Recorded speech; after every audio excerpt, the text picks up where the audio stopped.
সম্মানিত দর্শক, দেখুন কত ছোট বাচ্চা হাত ভাঙা, তারপরও এসে হাদিসগুলো শিখাচ্ছে।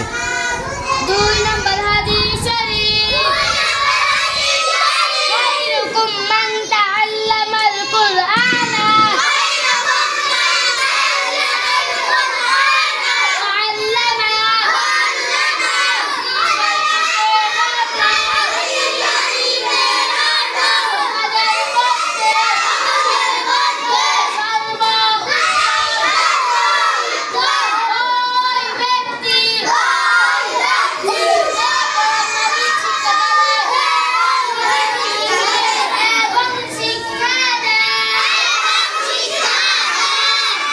সম্মানিত দর্শক, পরবর্তী হাদিসটি পেতে সাবস্ক্রাইব করুন এবং শেয়ার করে দিন এবং সকলকে শেখার জন্য দ্রুত প্রচার করে দিন। আসসালামু আলাইকুম ওয়া রাহমাতুল্লাহ।